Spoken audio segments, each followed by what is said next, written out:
¿Escuchan? Doctor, sí lo escuchamos muy bien. Claramente, doctor, claramente, doctor. Muchísimas gracias. Buenas noches, Diego. Vamos a dar inicio entonces a nuestra clase programada para la sesión de hoy. La verdad es que es un punto muy corto, muy concreto. Estamos ya finalizando pues exitosamente nuestro programa y nuestro curso de Derecho Penal 2. Vamos a dejar para el día de hoy pues los delitos de depredación al patrimonio nacional, que es parte de los delitos contra la fe pública y el patrimonio nacional que hemos venido tratando.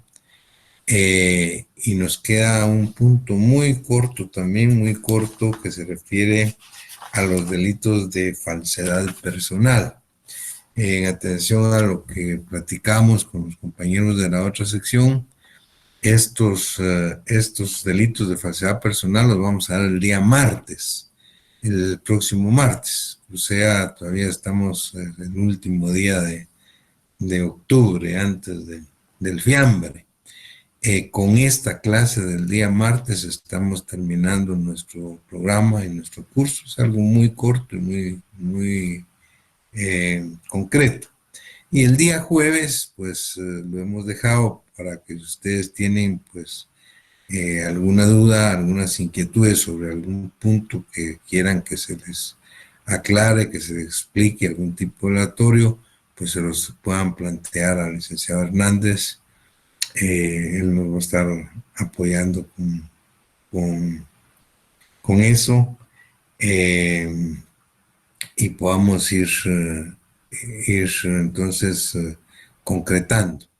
Ya eso es lo último que nos queda, y es algo, pues un par de puntos bastante sencillos. Así es que tenemos pues algo muy concreto, muy corto para hoy, que se refiere a los delitos de depredación del patrimonio nacional. ¿A qué se refieren estos delitos? En primer lugar, estamos hablando de un tema genérico que es sobre delitos contra la fe pública y el patrimonio nacional. Y ahí fue donde hablamos de las falsedades. La falsedad en documentos, falsedad en sello, timbres, especies fiscales. Y hoy tenemos un punto muy especial que se refiere a lo que el código llama delitos de depredación del patrimonio nacional, que nosotros creemos que el nombre, tal vez un nombre más técnico,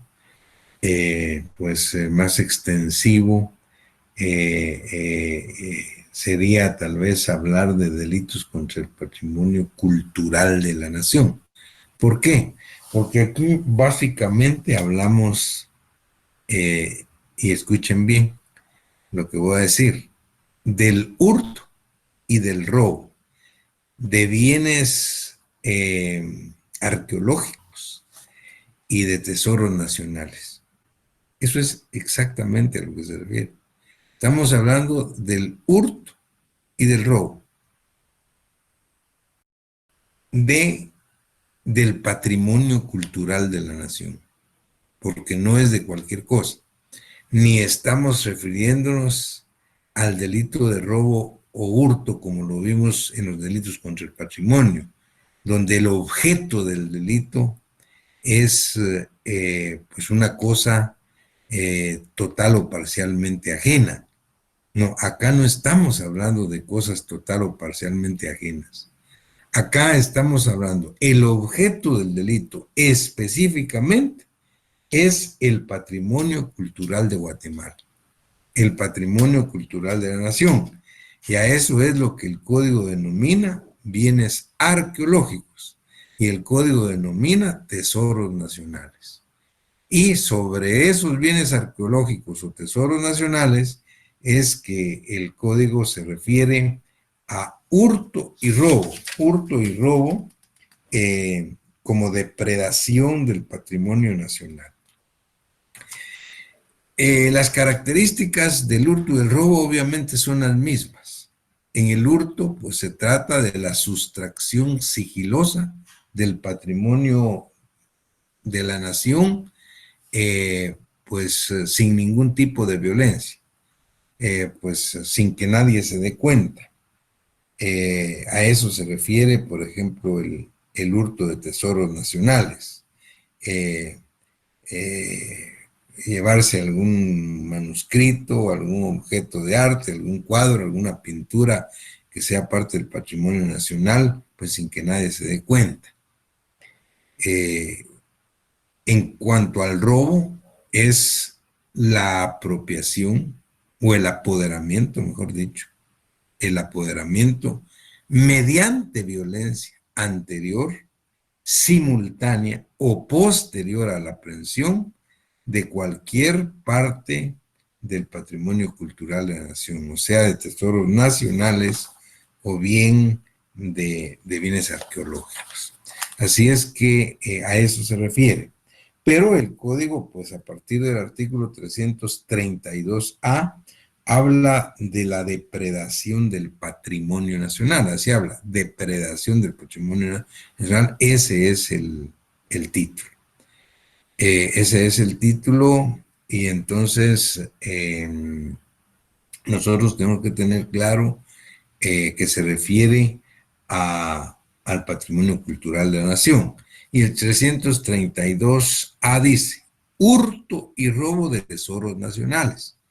Se impondrá prisión de 2 a 10 años en el caso del hurto, porque dice en el caso del artículo 246, y prisión de 4 a 15 años en los casos de robo, 251, cuando la apropiación recayere, o sea, en tesoros nacionales. ¿Cuáles son? Uno dice, colecciones y especímenes raros de fauna, flora o minerales, o sobre objetos de interés paleontológico. 2. Bienes de valor científico, cultural, histórico o religioso. Repito, siempre que estos bienes de valor científico, cultural, histórico, sean del Estado, sean parte del patrimonio de Guatemala, no es de personas particulares. 3. Antigüedades de más de un siglo, más de 100 años. Inscripciones, monedas, grabados, sellos fiscales o de correos de valor filatélico. 4. Objetos de interés etnológico. 5. Manuscritos, libros, documentos y publicaciones antiguas con valor histórico o artístico. 6. Objetos de arte, cuadros, pinturas, dibujos, grabados, litografías originales con valor histórico cultural, siempre de patrimonio cultural de la nación, no de particulares. 7. Archivos sonoros, fotográficos, cinematográficos con valor histórico cultural. Y 8. Artículos y objetos de amueblamiento de más de 200 años de existencia e instrumentos musicales antiguos con valor histórico cultural. Estos son los 8 supuestos que el 332 tiene y que le llama tesoros nacionales. Y aquí pues se comete el delito de hurto o robo de ellos, según sea el caso de si es con o si es sin violencia. Y luego finaliza con una agravación de la pena. Y dice, la pena se elevará en 1/3 cuando se cometa por funcionarios o empleados públicos o por personas que con razón de su cargo o función deban tener la guarda o custodia de los bienes protegidos por este delito. Eso es lo que entonces refiere nuestro Código Penal referente al hurto y robo de tesoros nacionales. Luego el artículo 332b se refiere al hurto y robo, y le llama de bienes arqueológicos. Se impondrá prisión de 2 a 10 años en el caso del hurto y prisión de 4 a 15 años en el caso de robo, cuando la apropiación fuera de bienes arqueológicos. ¿Cuáles son? Uno dice, productos de excavaciones arqueológicas, regulares o clandestinos, o de descubrimientos arqueológicos. 2, ornamentos o partes de monumentos arqueológicos o históricos, pinturas, grabados, estelas o cualquier objeto que forme parte del monumento histórico o arqueológico. 3, piezas u objetos de interés arqueológico, aunque ellos se encuentren esparcidos o situados en terrenos abandonados. Estos son los 3 supuestos que el código le denomina bienes arqueológicos, los cuales pueden ser objetos de hurto o robo. Siempre y cuando vean ustedes, la característica es que es del patrimonio cultural de la nación. Y luego al final del artículo hay una agravación de la pena igual. Dice, la pena se elevará en 1/3 si se comete por funcionario o empleado público o por personas que en razón de su cargo o función deban tener la guarda y custodia de los bienes protegidos por este artículo. A eso se refiere entonces el hurto y robo de bienes arqueológicos y el hurto y robo de tesoros nacionales. El 332C habla ya no de hurtos ni de robos, sino habla de comercializar, de traficar esos tesoros nacionales que hemos hablado. Dice el 332C, se impondrá prisión de 6 a 15 años y multa de 5,000 a 10,000 quetzales, o sea, es pena mixta, a quien comercializare, exportare o de cualquier modo transfiera la propiedad o la tenencia de alguno de los bienes señalados en los artículos anteriores sin autorización del Estado, por supuesto, que son bienes parte del patrimonio de la nación. Pero acá pues está el artículo, el tipo penal se refiere a las personas que comercializan, que exportan o de cualquier modo pues transfieran la propiedad de estos bienes, propiedad del Estado. Se impondrá la misma pena, dice, a quien comprare o de cualquier modo adquiriere bienes culturales hurtados o robados. Ahora bien, esto se entiende en todos los supuestos que hemos descrito y que hemos leído, a que se trata de tipos penales dolosos, eminentemente dolosos. Es decir, hay propósito deliberado, hay voluntad del sujeto activo de llevar a cabo el hurto o el robo del patrimonio cultural de la nación. Y aclaro esto porque al final del 332, donde se habla de la comercialización, el código deja planteada la posibilidad, eso sería extraordinario, ese extremo, de que pudiera comercializarse de buena fe. Y tal vez no vender de buena fe, porque eso no, saben que están vendiendo cosas que no son, que son propiedad del Estado. Pero alguien sí lo pudiera comprar de buena fe, aunque también esto es muy extraordinario, sería muy raro.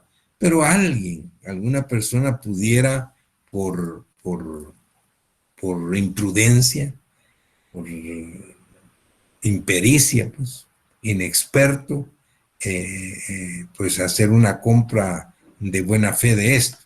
Pero es un poco tonto, ¿no? Porque si son partes del Estado, nadie le va a ir a vender una situación, una estela o un monumento o parte de los bienes arqueológicos a uno y decir como que fuera propiedad privada, ¿no? Sin embargo, dice el último párrafo del 332, Se impondrá la misma pena a quien comprare o de cualquier modo adquiriere bienes culturales hurtados o robados. Pero dice punto y seguido. Si la adquisición se realiza por culpa, se reducirá la pena a la mitad. Es decir, si se realiza por culpa.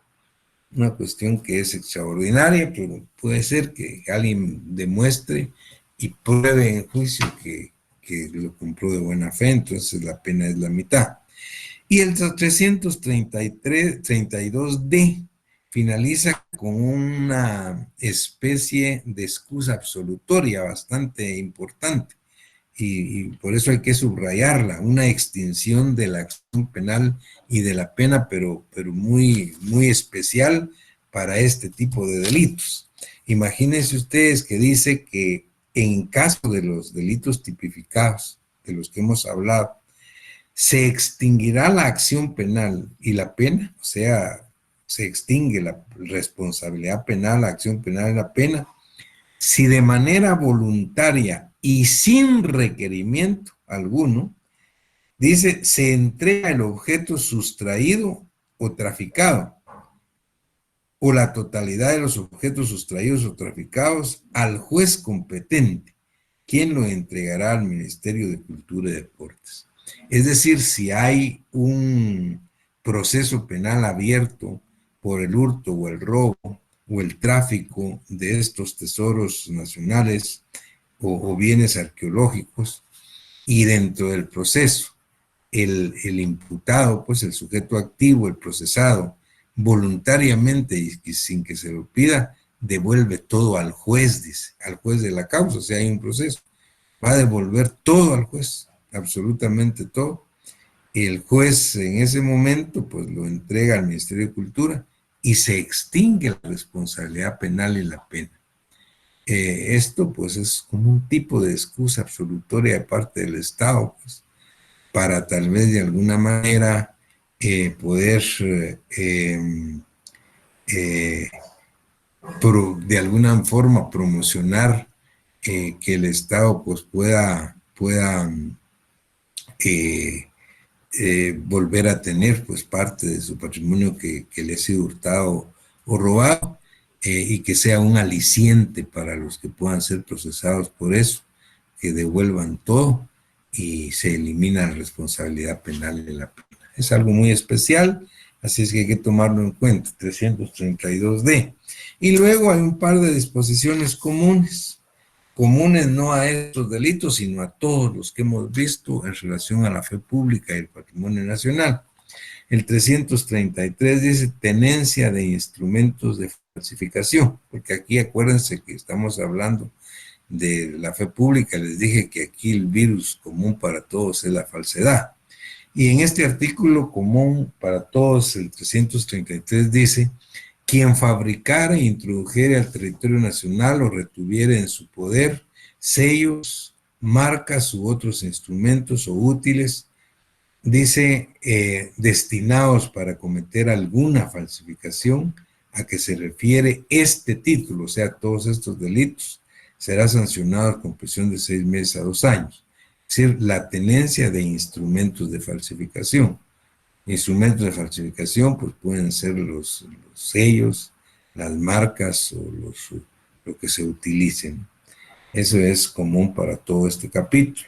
Y luego el 334 dice emisiones indebidas. Esto es muy especial porque es específicamente para los presidentes, administradores o representantes de bancos o instituciones pues que pueden autorizar o fabricar moneda y esto. Dice emisiones indebidas. Quienes dirijan, o sea, los sujetos activos son solo los dirigentes, o administren un banco o institución que con ocasión de sus funciones autoricen la fabricación o emisión de monedas con ley o peso inferior a las legítimas, o de billetes de banco o cualesquier títulos, cédulas o acciones al portador en cantidad superior a la autorizada o en condiciones distintas de las prescritas para el caso, será sancionado con prisión de 1 a 6 años. Y luego dice, e inhabilitación en su caso conforme al artículo 56 de este código. Ese artículo 56 del Código Penal se refiere a las inhabilitaciones absolutas. Es decir, porque acá los sujetos activos son muy específicos, no es cualquier persona, solo pueden ser los presidentes y los administradores de un banco, pues, que hagan mal uso de sus funciones de autorización o fabricación de moneda, ¿verdad?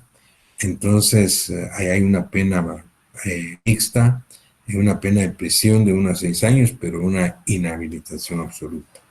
Estos dos son dos artículos pues, que son disposiciones comunes a los delitos contra la República y el patrimonio nacional. Muy bien, con esto estamos, ya ven, algo muy sencillo, muy corto, finalizando el tema que teníamos para el día de hoy, y solo nos resta, tal y como les he dicho, hablar sobre los delitos de falsedad personal, que es algo muy concreto también, muy importante, se refiere a la usurpación de funciones, a la usurpación de calidad, al uso público de nombre supuesto o uso ilegítimo de documentos, y con eso estamos terminando ya nuestro programa. Pero pues para hacerlo pues con algunas reflexiones generales de todo el curso, pues lo he decidido dejarlo para el día martes, rogándole encarecidamente a Guillermo y Alberto Mejía, que son quienes me han apoyado en todo esto, a quienes agradezco siempre su colaboración, la colaboración que han tenido pues para con ustedes y todo, que nos puedan apoyar para la clase del jueves, pues si ustedes tienen alguna duda sobre algunos puntos o algo que se pueda ir clarificando. Así es que con esto finalizaríamos, estimadas compañeras, estimados compañeros, y dejaríamos el final de nuestro curso, en nuestro programa, para el próximo día martes, con los delitos que atentan contra la falsedad personal. Que estén muy bien, pasen una feliz noche y nos vemos el próximo martes.